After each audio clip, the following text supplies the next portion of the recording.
Suppose you wanted to kill someone. That would be easy. There are lots of ways. But suppose you wanted to kill 4 people, all in the same house, all within moments of one another, and you chose to use a knife. That could help eliminate the noise, but it would require skill, strength, and endurance. Murder is hard work, especially if people fight back. Then there's the really big obstacle. You want to get away with it. You're determined to stab 4 people living in a single home in the still of the night and then disappear without leaving a clue to your identity. Now that's a more difficult challenge. But you did it. You have everybody stumped. It's the perfect crime. Welcome to a special edition of the Megyn Kelly Show, everyone. I'm Megyn Kelly, and for the first time ever, I'm going to spend the episode today and all 5 episodes this week taking you on a journey with just you and me as we dive into a true crime case that has captivated the nation since it happened a little more than a year ago. Hey, subscribe to the show on YouTube and follow me on Facebook, Instagram, and Twitter. Okay, the holidays are officially upon us, and what better way to kickstart your day than with Blackout Coffee. Blackout Coffee proudly supports hardworking Americans who share conservative values. Their coffee is more than just a brew. It's a bold statement against the noise of the season. Say no to long store lines and yes to convenience. Order online from Blackout Coffee. They roast and ship within 48 hours, ensuring your cup is always fresh and incredible. Discover the difference with premium grade coffee beans, a step above the rest. Unlike those big corporations pushing subpar beans, these are true quality. Ready for a change? Visit blackoutcoffee.com/MK or just use the coupon code MK for an exclusive 20% off your first order. Don't settle for stale store-bought coffee. You can make the switch to Blackout Coffee. Experience the taste of freedom this holiday season. blackoutcoffee.com/MK or just use the coupon code MK for 20% off your first order. Ever since 4 young students in Idaho were found dead last November, I have consumed every podcast, every article I could find about this case. I've watched all the true crime shows. I've read all the magazine pieces, everything on the internet, and I've done my own reporting on the case, interviewing experts and lawyers to try to make sense of what happened in Idaho. As we will explore in each episode this week, there is something haunting and fascinating about the details of this crime. It is a mystery, but it's really several mysteries all in one. In this series, I will bring you some of our reporting, as well as the reporting and incredibly eloquent writing of Howard Blum. That was his writing at the top there. He is second to none when it comes to covering the Idaho murders. This is the guy. That's the way this episode started, with his words that he used to open his first dispatch on this case for the media outlet Airmail News. It's relatively new, and it's very good. Blum is a veteran and award-winning true crime writer and reporter who has written more than a dozen books and countless articles in his decades-long career. He's done some of the best and most unique reporting on this story, and his forthcoming book on this case will be published in the spring by HarperCollins. That's going to be a must-read. And it is Blum's storytelling that we'll begin with today. We asked Howard if we could strike a deal where we could use some of his, not just his reporting, but his actual writing, and intersperse it with our own so we could bring you some of the interviews and sound bites and so on that we've amassed for you to tell this story. And he agreed. It had been a football Saturday in mid-November, the last home game of the 2022 season for the University of Idaho Vandals. The Kibbe Dome packed with more than 7,600 fans. And despite the disappointing loss, Saturday night was still party night for a college celebrated in knowledgeable polls as the best party school in the state.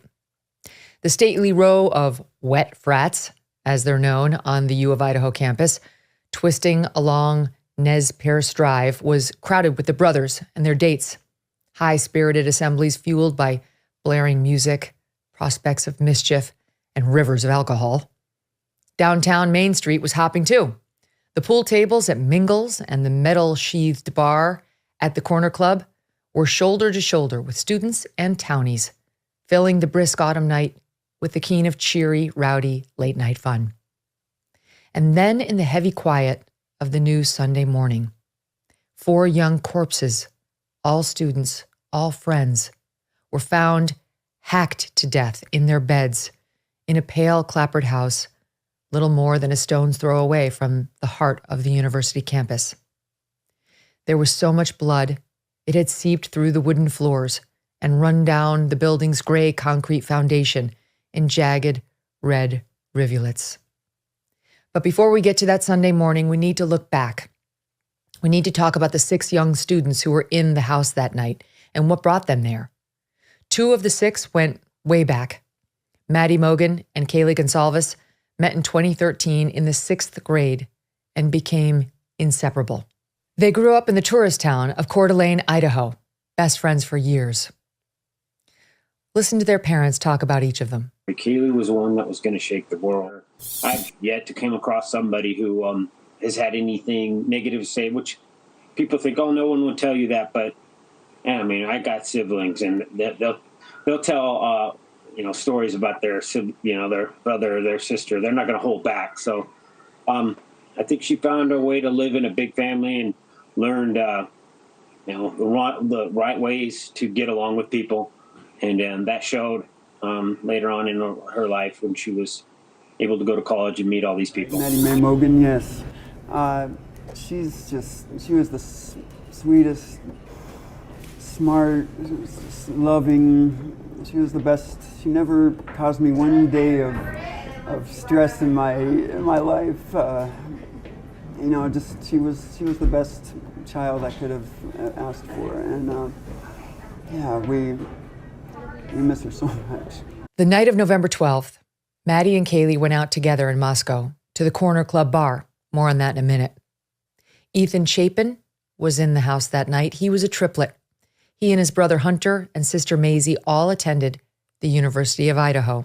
His girlfriend was Xana Kernodle. She had a tough upbringing, but she was thriving. Ethan and Xana's parents. He literally lit up every room, everybody. He was friend to all.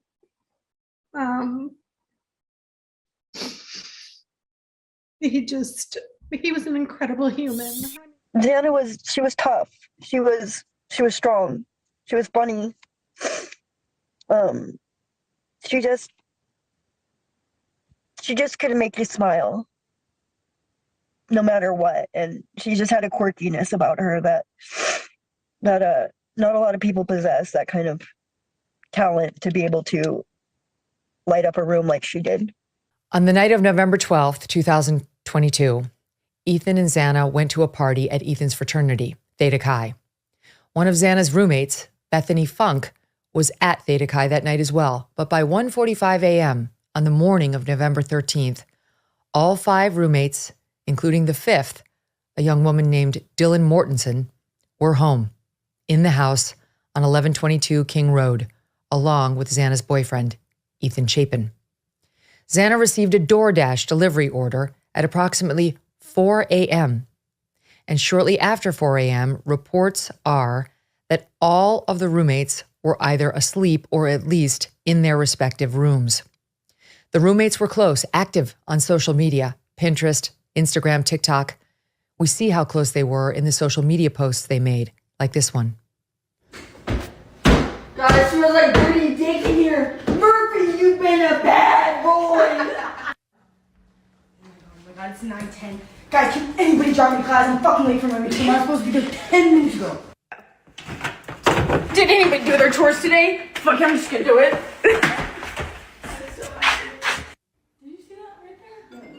Oh, shit, you guys. It's 8. Gotta go. Jake's calling. Oh, Jake's calling. Oh my God, I look horrid. Oh, Murphy, you look so cute. Get out of here. You seriously gotta get out of here. You're fucking stinking this shit out. Okay, guys, I know I talk about myself a lot, but, like, what would you guys do in my situation? Damn, where are you going? Yeah, I gotta go to the pool. Yeah, I fucking failed 2 of them already. Is everyone doing wine night? Like, let's just do a wine night. Yo, is it okay if I have a party? Like, just 3 or 4 people at most. So fun, so full of life, so funny, and so unaware of the fate that would soon befall them. At precisely 8:57 p.m. on the last full day of her life, in the midst of a busy Saturday, bustling with the flurry of convivial activities generated by a football game in a college town, Kaylee Gonsalves paused before going out for a night at the Corner Club bar with her best friend, Maddie. She posted a series of photos on her Instagram account, which she captioned, "One lucky girl to be surrounded by these people every day." Oh. The photos are a cheery collection of 6 college kids, the youngest 19, the oldest 21, bursting with bright-eyed good looks and future promise. They were meant to be, it appears, visual testimony to the fun the students were having, to the blessings a munificent life had generously bestowed on them. We know the girls' house on King Road was one that was full of joy in the way a college house often is. It was the frequent location of parties or informal gatherings. Many said the door was always open, that the roommates gave the door code out to friends who gave the code to friends, and they would find themselves in the role of host quite often. On several occasions, the parties brought out the police, and it is actually, strangely enough, through police body camera footage that we get to know the personalities of these young women. You can see how respectful they were of law enforcement in these interactions, poised, friendly, outgoing. There was Xana one night apologizing for a noise complaint made by a neighbor. What's your name? Xana. Xana, do you live here? Yes. This is the second noise complaint we've had here tonight within 2 hours. I'm sorry Okay? about that. So this time it was the blonde gal and the guy on the back porch playing music. Okay? So, I sincerely apologize about Okay. that. I'm just going to bed. okay. So, just so you understand, you could be getting a misdemeanor citation for this, which means you have to go in front of a judge and explain why you couldn't keep the people in your house quiet. Okay. Okay? We've already talked to Maddie once and told her the same thing. Okay? The only reason she's not getting a ticket is because she's not standing here in front of me. But I'm telling you right now, if we have to come back, you're getting a ticket. Okay, so you I'm will have to not go right see a now. judge. I'm fine right now. You're not getting a ticket right I'm now. just trying to go to bed right Okay. now. Kaylee, too, takes the lead in engaging with the police when they showed up to a party one night, talking her way out of a potential $300 fine for a noise violation. How are you? Good, how are you? Good. Is this your place? Yeah. Perfect. You know over here. I assume noise. Noise, yeah. Yeah. Big speaker right there. Yeah, Nothing against having a party. Once neighbors start calling in, then we have an issue. fair. You go to school? Yeah, Okay. What year? senior. Senior. Okay.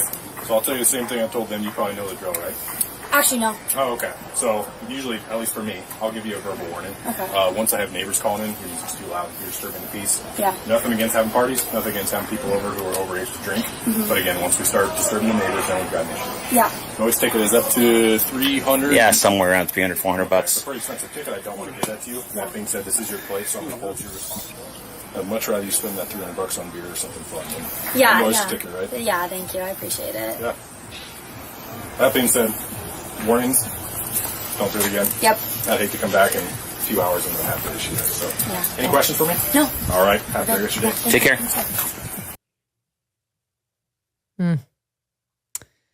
The girls' natural warmth and respect on these tapes, even in a tense situation, makes their fate that November feel all the more incomprehensible. In March of this year, Howard Blum was a guest on the Megyn Kelly Show. It was episode 515. He talked about the afternoon of Sunday, November 13th, shortly after 11:58 a.m., the time a 911 call came in from roommate Dylan Mortenson's cell phone. First thing they knew that something serious was wrong because all they got a report of was an unconscious victim, an unconscious person, rather, at the house. And then they see a group of kids mulling about the house like gulls on a beach, as it was described to me. And these kids are silent. They've been putting up with the university kids all their professional lives as cops. I don't think they've ever seen silent kids before. They knew that this was something serious. Blum writes that the call was passed to Sergeant Shane Gunderson. Gunderson, who on that day was midway through a 12-hour shift that had started at 6 a.m., was running the operations division at the sparklingly modernistic, it had opened barely 11 months earlier, Southview Avenue Police Headquarters. Prior to that moment, he would tell people his tour had been long and slow, a languid weekend morning, punctuated by the chimes of the town's many church bells tolling solemnly in the wind. In fact, he had spent a good deal of that desk-bound Sunday morning mulling something other than police business. Gunderson had been avidly mapping out in his mind a strategy for the 8-hour, or easily more, trek to the summit of Mount Bora.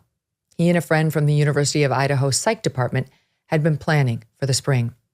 It's Idaho's highest point, and the trail up the southwest ridge to the 12,662-foot summit is a steep, hard climb. And he would admit after a beer or two, it was just the sort of challenge he'd been missing lately. Now that he had his sergeant's stripes, police work was more about distributing memos and filing papers than getting out into the field. That bothered him. Nearly 10 years on the force, he still wanted to be the gung-ho officer who had joined up straight out of Lewis Clark State College in nearby Lewiston and worked his way up from patrolman. In his early days, he had distinguished himself as a hands-on cop, someone out on the streets doing what the Moscow PD calls community policing. Back then, he'd scored a lot of points both in and out of the department, as well as winning the Officer of the Year honor in 2017, when he single-handedly planned and organized a hot dog barbecue, bringing together the cops and local school kids. He was from the area, growing up in small-town Potlatch, and still smarting from his own childhood run-ins. He knew only too well how hard-ass cops could sour things, make things confrontational. It was his job, he'd say with determination, looking out for and working with the citizens of Moscow. When the 911 call came in, Gunderson had a corporal and 2 other officers on duty to assist with patrol. He could have left the response to them. He certainly, he'd tell people with a hint of embarrassment, had no intimation of something out of the ordinary. That morning, he was simply eager to break the monotony. And as always, he felt strongly it was important for him to get out on the street where people could see him. He swiftly decided he'd go to the scene too, with his officers. It was a quick trip. The roads leading into the university neighborhood that Sunday were as empty as the classrooms. And as soon as Gunderson's black and white cruiser pulled up behind the neat row of cars parked in the driveway of the austere, cantilevered house on King Road, he immediately knew something was very wrong. It was the noise. There wasn't any. Just an eerie, unnatural silence. A cluster of young people were wandering about, not merely subdued, they seemed stunned, as if drained by a deep and intense shock. When the 3 mystified officers approached the front door, someone in the crowd, it would later be shared, muttered a single plaintive word: dead. Still, Gunderson would confess to others he was unprepared for the strong smell of blood that rose up in his nostrils the moment he walked inside. The coroner, who had once been an emergency room nurse in an earlier stage of her life, would describe the scene in press interviews as chaos, lots of blood. Few others would even attempt to put into words what they saw. There are moments, cops will tell you, that are too profound, too unnerving, to be experienced in the present. All you can do is move forward. There will be time later to try to make sense of it all. Procedure takes precedence. It allows a protective membrane to be stretched between the real and the too real. All other thoughts, all other feelings become extraneous. The trio of officers, meanwhile, proceeded with haste to the second floor. They opened the bedroom door to find 2 dead bodies, a male and a female. The pair was gruesomely drenched in blood, yet both had their good-looking faces oddly preserved, like masks. Even at that probing moment, it was difficult, one of the young officers would later nearly wail, to look at the 20-year-old pair. They were Ethan and Xana. On the third floor, things got, if possible, worse. In one bedroom, lying in a single bed, were two inert women. It was Maddie and Kaylee. They might have been sisters, so similar were the 21-year-old's pretty Barbie doll-like sculpted features, their long cascades of thick, streaked blonde hair falling down to their narrow shoulders. Yet in death there was one gruesome difference. Kaylee, it would be reported, had been hacked with a particular ferocity. It was as if her wild assailant, or was it assailants, had been intent on gouging out chunks of her flesh. Large punctures was how the lacerations had been described. Maddie's wounds, while no less fatal, appeared less feral, more measured, at least in comparison. Across the narrow hallway was one final door.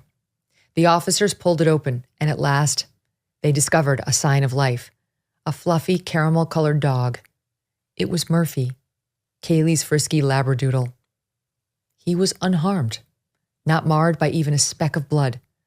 A small consolation, and barely one at that, for all they had seen and were only beginning to process.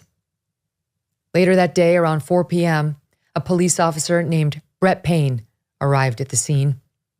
He would go on to interview the two surviving roommates, Dylan and Bethany, who in the affidavit he would file were only identified as DM and BF.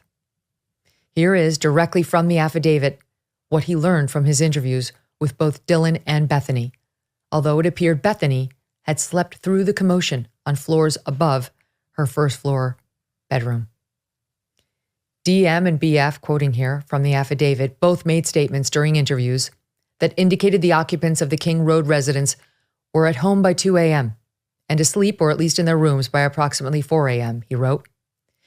This is with the exception of Xana Kernodle, who received a DoorDash order at the residence at approximately 4 a.m. Law enforcement identified the DoorDash delivery driver who reported this information. DM stated she originally went to sleep in her bedroom on the southeast side of the second floor. DM stated she was awoken at approximately 4 a.m. by what she stated sounded like Gonsalves playing with her dog in one of the upstairs bedrooms, which were located on the third floor. A short time later, DM said she heard who she thought was Gonsalves say something to the effect of, "There's someone here." A review of records obtained from a forensic download of Kernodle's phone showed this could also have been Kernodle, as her cellular phone indicated she was likely awake and using the TikTok app at approximately 4:12 a.m. DM stated she looked out of her bedroom but did not see anything when she heard the comment about someone being in the house. DM stated she opened her door a second time when she heard what she thought was crying coming from Kernodle's room. DM then said she heard a male voice say something to the effect of, "It's okay. I'm going to help you." At approximately 4:17 a.m., a security camera located at 1112 King Road, a residence immediately to the northwest of 1122 King, picked up distorted audio of what sounded like voices or a whimper, followed by a loud thud. A dog can also be heard barking numerous times starting at 4:17 a.m. The security camera is less than 50 feet from the west wall of Xana Kernodle's bedroom. DM stated she opened her door for the third time after she heard the crying and saw a figure clad in black clothing and a mask that covered the person's mouth and nose walking towards her. DM described the figure as 5'10" or taller, male, not very muscular, but athletically built, with bushy eyebrows. The male walked past DM as she stood in a, quote, frozen shock phase. The male walked toward the back sliding glass door. DM locked herself in her room after seeing the male. DM did not state that she recognized the male. This leads investigators to believe that the murderer left the scene. The Mysterious Case of Rudolph Diesel by Doug Brunt. It's officially a New York Times bestseller, as well as an Apple Book of the Year, an Audible Book of the Year. It's even been optioned for a movie. Rave reviews from The Times, The Journal, Publishers Weekly, and more, calling Diesel a wildly enjoyable ride. It is a page-turning thriller about the greatest caper of the 20th century, all involving a man whose name you likely see at the gas station every day, but probably had no idea was at the center of one of the greatest mysteries of all time. Don't miss out on the book everyone's talking about. It will make the perfect gift, The Mysterious Case of Rudolph Diesel. Millions of Americans earn and use credit card rewards. A few big box retailers want to take those rewards away. That's according to the Electronics Payments Coalition, a sponsor of today's episode. These are rewards you may be enjoying the use of on groceries, on school supplies, cash back to save on gas, to grow small businesses, travel miles to make memories. The so-called Credit Card Competition Act would eliminate credit card rewards. No more travel miles, no more cash back. Visit handsoffmyrewards.com to learn more. And if you want to help them, tell your legislator to stand up to the retail giants and to support consumers and small businesses. We'll get back to the affidavit in a bit. Dylan then locked her bedroom door until the morning in a decision that would just befuddle so many people. Why? Why didn't she do more? We don't know the answers, but surely we will by the time this case is tried. Then sometime after 11 a.m., the roommates attempted to wake their friends. They were unable to, and they would call others to the house for help. There, at least one of those friends finally dialed 911. Howard Blum, again with us back in March. One can raise all sorts of questions, as I do. At the same time, I think one has to cut this poor girl a little slack.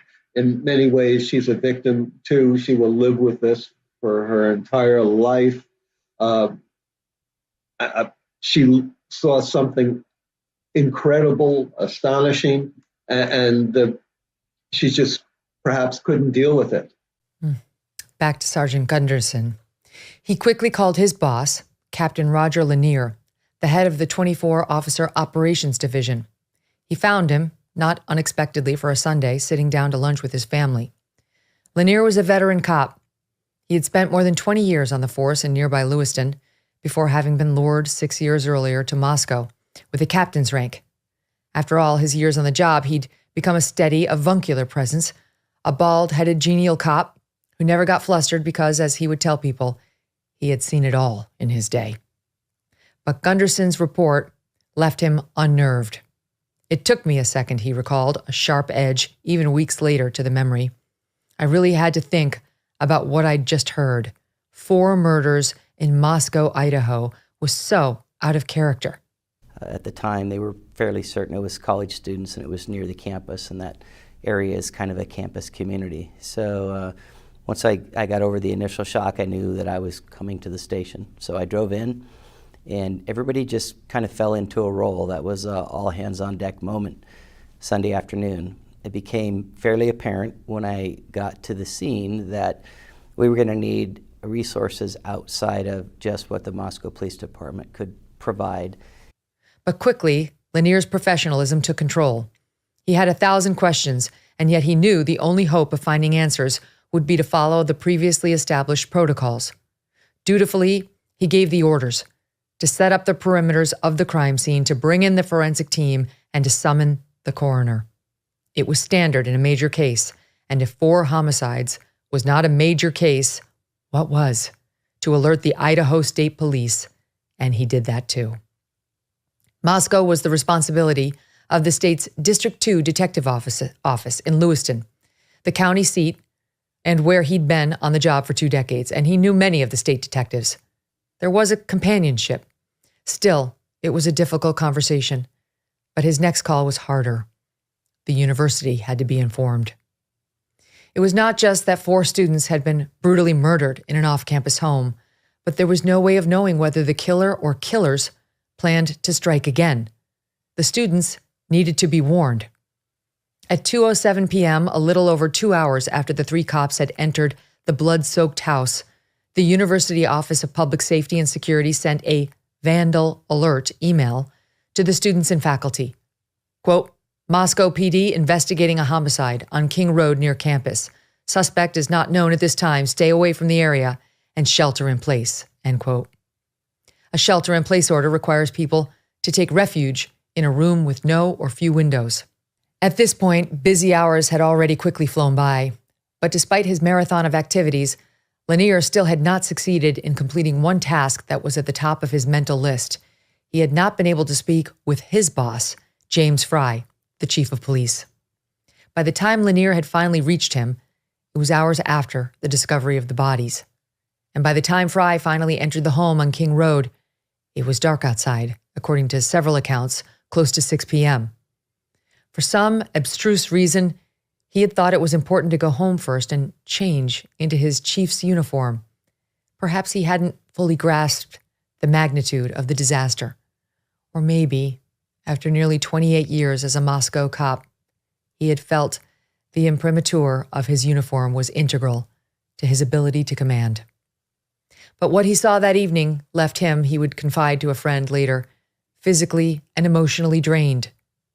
He was a father of 2 daughters who had attended the University of Idaho, and he had also graduated from the university nearly 3 decades earlier. It was impossible, he said, not to feel a visceral tie to the victims and to their parents. The cruelty of the crime was deep and affecting, and yet he knew there was police work to be done. His mind was racing, but, quixotically perhaps, within moments of buried memory, pushed itself forward. What if, Fry asked himself with a sudden alarm, a serial killer had attacked the 4 students? Pausing here to bring you some of Chief Fry's initial comments to the Moscow, Idaho community from his very first press conference several days after the murders. My name is Chief James Fry with the Moscow Police Department. I'm going to be reading from my notes today because I want the information you received to be extremely accurate. This was a horrible crime that took the lives of Ethan Chapin, Xana Kernodle, Madison Mogan, and Kaylee Goncalves. This horrible crime has affected all of us, the families, the University of Idaho, our community, our country, and our officers. Based on details at the scene, we believe this was an isolated, targeted attack on our victims. We do not have a suspect at this time, and that individual is still out there. We cannot say that there is no threat to the community, and as we have stated, please stay vigilant, report any suspicious activity, and be aware of your surroundings at all times. Here's what was challenging for the police from Blum's reporting. Fact: the 4 students were killed in their sleep, or at least while in their rooms, sometime between 3 and 5 a.m. In the weeks ahead, they would develop a more precise timeline. The murders, the authorities deduced, occurred between 4 and 4:25 a.m. Think about that. At 4:12 a.m., they had Xana on TikTok, and the murders took place between 4 and 4:25 a.m. Fact: there was no sign of forced entry or of robbery. Fact: a single weapon had been used, a long-bladed knife. Critically, a tan leather knife sheath, stamped with the U.S. Marine Corps insignia, was found lying next to Maddie Mogan's bed. Fact: there was no trail of blood outside the house. Fact: the house was a repository for a large collection of forensic evidence: blood, saliva, hair, prints, DNA. But whether any of those belonged to the killer, after the autopsies, the general consensus held that it was a single assailant, still was undetermined. These were all, the investigators agreed, important pieces in the puzzle, yet they were not enough. For more than 3 weeks, the early morning conferences ended in a grim litany of what remained unknown. They couldn't figure out how the killer had gotten away, seemingly without leaving a clue, and they had no idea why he had chosen these victims. And now, as the investigation in Moscow plodded on, and frustratingly on, an exasperated Chief Fry appealed to locals to become, in effect, consulting detectives. We appreciate everybody's help that has been sending in those tips, and investigators are vetting those, and they're following up on those, and the response has been very great. We appreciate all the help from across the nation and our community. He wanted help to put his men on the right scent. Detectives are looking for context to the events and people involved in these murders, a Moscow PD press release announced. To assist with the ongoing investigation, any odd or out-of-the-ordinary events that took place should be reported. And nearly begging, the release urged, your information, whether you believe it is significant or not, might be the piece of the puzzle that helps investigators solve these murders. The tips poured in. A new generation of consulting detectives armed with cell phones and laptops with access to a vast repository of information from selfies to Facebook pages, and further stoked by the barrage of the raw theories and hearsay disseminated on Reddit and 4chan, embraced the opportunity. It was a real-life mystery that had the compelling allure of a particularly thorny CSI episode, and, not least, the police were pleading for help. More than 9,025 email tips were received, in addition to the 4,575 phone calls and 6,050 digital media submissions. An army of law enforcement analysts was assigned to the long, daunting task to see if in all the oysters there was a single pearl. Much of it led down rabbit holes of fatuous speculation. Some of it was not just wrong-headed, but cruel. Innocent ex-boyfriends, a hoodie-wearing bystander lurking at a food truck where Maddie and Kaylee had ordered early morning bowls of carbonara to soak up the alcohol ingested during the last carefree pub crawl of their lives. A bro neighbor who insisted on sharing rambling anecdotes with every reporter who knocked on his door, and frat brothers who were rumored to be stoked up on steroids and driven by long gestating grievances. All were callously and persistently slandered with a malicious authority. It got so madcap that a history prof at the university decided she had to sue to put an end to one internet sleuth's bizarre speculation that a failed romance with one of the women had driven the teacher to kill. And then the analysts hit a gold seam. Are you thinking about how Christmas shopping can be easier and less stressful? Many families have chosen to embrace experiences and family gifts instead of the frenzy of individual shopping. Now's the perfect time to do this and to order the ultimate family gift, a Michael Phelps swim spa by Master Spas. A Michael Phelps swim spa by Master Spas combines the benefits of both a hot tub and an exercise pool, and it can be installed in less than 1 day. As the chilly weather sets in and the snow begins to fall, imagine the luxury of slipping into warm, soothing waters right in the comfort of your backyard. Michael Phelps swim spas come in a variety of sizes to complement almost any yard, even if it's a small one. And since it's heated, you can use it year-round in any climate, including winter. Michael Phelps swim spas are 100% built in the USA by Master Spas, the world's largest swim spa manufacturer. Order yours today. Go to masterspas.com, put in the promo code MK to save $1,000 on a Michael Phelps swim spa or $500 on a Master Spas hot tub. That's masterspas.com, promo code MK. It's the Christmas and holiday season, everyone. Time for gift giving, parties with friends and family, and getting compliments everywhere you go, looking years younger thanks to Genucel. From now until Christmas, Genucel's most popular package is more than 70% off at Genucel.com. Treat yourself and a loved one to the absolute best skincare in the world. See those troubling forehead wrinkles, fine lines, skin redness, pesky bags and puffiness, even a sagging jawline disappear with Genucel's most popular collection. With its immediate effects product, you will see results in less than 12 hours guaranteed, or you will get your money back. Plus, included in every most popular package is a free hyaluronic acid serum for skin hydration that will restore your youthful appearance. Go to Genucel.com/MK60 now. Enter my special promo code MK60 to get an additional 10% off your entire order. Every order today is instantly upgraded to free express shipping. Genucel.com/MK60. That's GENUCEL.com/MK60. The overnight assistant manager, her name at her request remains secret, for a gas station on Troy Road, not far from the house on King Road, had decided she might as well see what she could do. She had not been working the night of the murders, but nevertheless, She spent the downtime on her graveyard shift reviewing the videos recorded by the station's surveillance cameras on November 13th. I had a weird feeling, she later said. For 2 nights, she intermittently kept at it, but found nothing. Then on the 3rd night, she spotted a white car speeding down Highway 8 before turning pell-mell down a side street. She took a screenshot of the car and emailed it to the tip line address. 2 days later, Moscow police arrived at the gas station to confiscate hours of surveillance footage.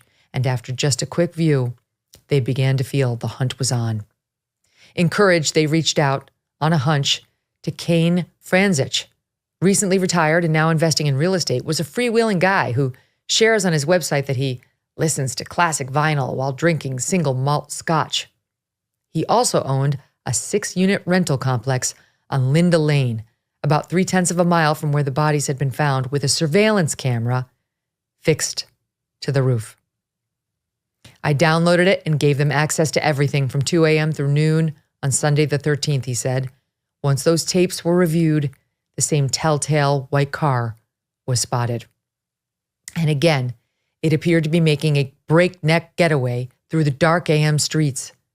With this confirming sighting, a different pace, a different mood took over the investigation. The team felt they could now march forward with a purpose. The FBI laboratory enhancement had succeeded in deciphering the blurred image of the car. They believed it was a white 2011 to 2013 Hyundai Elantra. And there were 22,000 Hyundais in the region that matched the search criteria. And one of them the police were starting to suspect had been driven by a killer. From the affidavit released in January, quote, a review of footage from multiple videos obtained from the King Road neighborhood showed multiple sightings of suspect vehicle 1, starting at 3:29 a.m., ending at 4:20 a.m. These sightings show suspect vehicle 1 makes an initial 3 passes by the 1122 King Road residence and then leaves via Walenta Drive. Based off my experience as a patrol officer, this is a residential neighborhood with a very limited number of vehicles that travel in the area during the early morning hours. Upon review of the video, there are only a few cars that enter and exit this area during this time frame. Suspect vehicle 1 can be seen entering the area a 4th time at approximately 4:04 a.m. It can be seen driving eastbound on King Road, stopping and turning around in front of 500 Queen Road, number 52, and then driving back westbound on King Road. When suspect vehicle 1 is in front of the King Road residence, it appeared to unsuccessfully attempt to park or turn around in the road. The vehicle then continued to the intersection of Queen Road and King Road, where it can be seen completing a 3-point turn and then driving eastbound again down Queen Road. Suspect vehicle 1 is seen next departing the area of the King Road residence at approximately 4:20 a.m. at a high rate of speed. Back now to Blum's reporting. Finding the one Elantra that would lead to an arrest loomed as a needle in a haystack sort of challenge. The search, even with a small army of burrowers, was a nearly impossible task. Then, as the holiday season approached, a hint of a Christmas miracle. Chief Fry, for once upbeat, met late in the morning of December 20th with Rand Walker, the department psychologist, and Rod Olps, one of the police chaplains in the courthouse law library. It was one of the few places they could huddle where the chief felt no one would be listening. I'm going to need you two to get ready, he said, with a deliberate coyness. I'm going to need you before too long. The two men eagerly asked whether there had been a break in the case. Fry did his best to rein in a pregnant smile. All I'm saying, he reiterated, is I need you both to stand by. I might be calling you very soon. But at 4:30 that afternoon, the Moscow police public communications team issued a flash update. Quote, investigators are aware of a Hyundai Elantra located in Eugene, Oregon, and have spoken with the owner. The vehicle is not believed to have any relation to any property in Moscow, Idaho, or the ongoing murder investigations. And just like that, the psychologist and the chaplain knew that the chief, despite the hopeful conversation earlier that day, would not be calling them anytime soon. Meanwhile, as the hunt for the Elantra proceeded with tedious concentration, the no less discouraging challenge of finding a clue in the forensic evidence, a vast muddle of prints, blood, and DNA that had been collected in the house, was brought vividly home. Body cam footage was released of a call at the King Road residence 2 months before the murders by a trio of Moscow cops in response to yet another noise complaint from an annoyed neighbor. The body camera footage, Blum would write, was at first seen as deeply poignant. The house seemed to be nearly shaking with festive noise. Tyler Childers' Feathered Indians boomed from the speakers. Kids were calling happily to one another, a giddy mix of bouncy, energetic voices. It was a Thursday night and there was a party going on. This is what it's like to be young. To more acerbic minds, the footage was a small, self-contained story about the tensions of policing in a college town. The kids, being kids, were seen giving the police a sly runaround, and the cops, being cops, retaliated with a display of petty vengeance. A confiscated stash of beers and Trulies was poured onto the driveway. Yet this being Moscow and this house being destined for infamy, this burst of class warfare would have an unexpected coda. One of the smirking cops spilling the booze would in time be part of the team that first discovered the bodies. Another would help load the cardboard cartons holding the murdered students' belongings into a U-Haul for the grim trip to the police parking lot. To the informed and dispassionate view of the FBI's scientific experts, however, the body cam footage was seen solely in operational terms, and it was dispiriting. It made clear that just about anyone and everyone had access to 1122 King Road. The door was always open, and a stream of people were constantly coming and going. The analysts moaned that there would be so much forensic evidence it might be easier to determine who in Moscow had never been inside the house, rather than there having any realistic hope of ever finding a suspect. And yet, perhaps it wasn't a 2011 to 2013 Elantra after all. Investigators were given access to video footage on the Washington State University, or WSU, campus located nearby in Pullman, Washington. A review of that video indicated that at approximately 2:44 a.m. on November 13th, 2022, a white sedan, which was consistent with the description of the white Elantra known as Suspect Vehicle 1, was observed on WSU surveillance cameras traveling north on Southeast Nevada Street at Northeast Stadium Way. At approximately 2:53 a.m., a white sedan, which is consistent with the description of the white Elantra known as Suspect Vehicle 1, was observed traveling southeast on Nevada Street in Pullman, Washington, toward SR 270. This is Howard Blum here, quoting from the affidavit. SR 270 connects Pullman, Washington to Moscow, Idaho. This camera footage from Pullman, Washington was provided to the same FBI forensic examiner. The forensic examiner identified the vehicle observed in Pullman, Washington as being a 2014 to 2016 Hyundai Elantra. At approximately 5:25 a.m., a white sedan, which was consistent with the description of Suspect Vehicle 1, was observed on 5 cameras in Pullman, Washington, and on WSU campus cameras. What was it doing there? Well, shortly after midnight on November 29th, Washington State Police Officer Daniel Tiengo reported that he had identified a 2015 white Elantra on campus with a license plate LFZ 8649. It wasn't from Washington, though, or Idaho. It was registered to the Commonwealth of Pennsylvania. According to the affidavit, just minutes later, a different officer, Curtis Whitman, located that car in the parking lot of an apartment complex that houses WSU students. The vehicle belonged to a graduate student and a teacher's assistant named Bryan Kohberger. His major was criminology. Kohberger would be driving that car shortly after the identification, far away from Washington and Idaho and the scene of that gruesome quadruple murder. It was headed for a cross-country drive. He had a passenger in the car too, his father. Little did they or the small-town community of Moscow, Idaho, or the country that had become obsessed with and terrified by this story have any idea that the police and the FBI were tracking their every move as they made their way back home to Pennsylvania. But not before a few bizarre chance encounters with authorities along the way. We'll be back tomorrow with that.